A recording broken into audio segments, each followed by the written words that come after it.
کہتے ہیں نا کہ امام حنیفہ کے امام ہونے کی کیا دلیل ہے, ہمارے امام تو صرف پیغمبر ہیں. بھائی امام ابو حنیفہ کو امام فقہ میں مانا جاتا ہے ایک خاص جزئیے میں, کہ نبی صلی اللہ علیہ وسلم تو نبوت میں امام ہے, سب کے امام ہیں. اس کی مثال ایسے جیسے امام بخاری حدیث میں امام ہے یا نہیں. اب کوئی کہ نہیں ہمارے امام صرف امام نبی صلی اللہ علیہ وسلم ہے, تو ابے بھائی تو کدھر کی کدھر لگا رہا ہے. اس سینس میں ہم تھوڑی امام ابو حنیفہ کو امام بولتے ہیں, ہم اس سینس میں امام ابو حنیفہ کو امام بولتے ہیں جس سینس میں ہم امام بخاری کو حدیث کا امام بولتے ہیں, تو اسی سینس میں ہم امام ابو حنیفہ کو فقہ کا امام بولتے ہیں. فقہ کا مطلب کیا ہے, قرآن و حدیث سے مسائل مرتب کر کے ہمارے سامنے پیش کیے, انہوں نے کیے یا ان کے شاگردوں نے ان کے حکم پہ کیے, لیکن یہ انداز ان کا تھا. ایک مرتب شکل میں ہمارے پاس اسلامی قانون آئے, ایک ریسرچ ہو کے. یہ کام امام شافعی نے بھی کیا, امام مالک نے بھی کیا, امام احمد بن حنبل نے بھی کیا, اور بھی کچھ اماموں نے کیا, لیکن وہ پنپ نہیں پایا امت میں.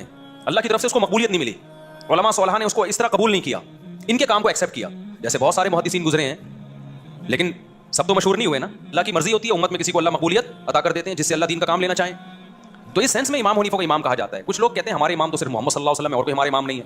ان کو اپنے دماغ کے علاج کی ضرورت ہے. ایک صاحب کہنے لگے, میں نے کہا قائد اعظم نے فرمایا. اس نے کہا قائد اعظم جو ہے نا صرف پیغمبر صلی اللہ علیہ وسلم. قائد اعظم مطلب سب سے بڑے قائد, وہ صرف محمد صلی اللہ علیہ وسلم ہے. ابے میں نے کہا کدھر کی کدھر لگا رہا ہے. قائد اعظم ہم اس سینس میں نہیں کہتے کہ نبی کے مقابلے میں.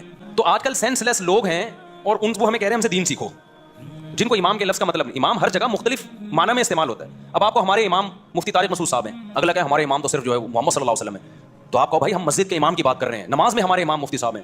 اگلا بولے نہیں نماز میں بھی ہمارا امام محمد صلی اللہ علیہ وسلم ہے. اس کا مطلب یہ پاگل ہے, یہ کیا ہے, اس سے بحث کرنا فضول ہے. تو امام ابو حنیفہ کو محمد صلی اللہ علیہ وسلم کے مقابلے میں امام نہیں کہا جاتا.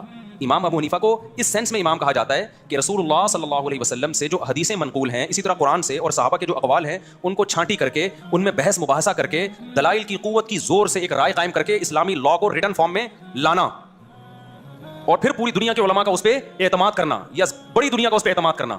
اس سینس میں ان کو امام کہا جاتا ہے.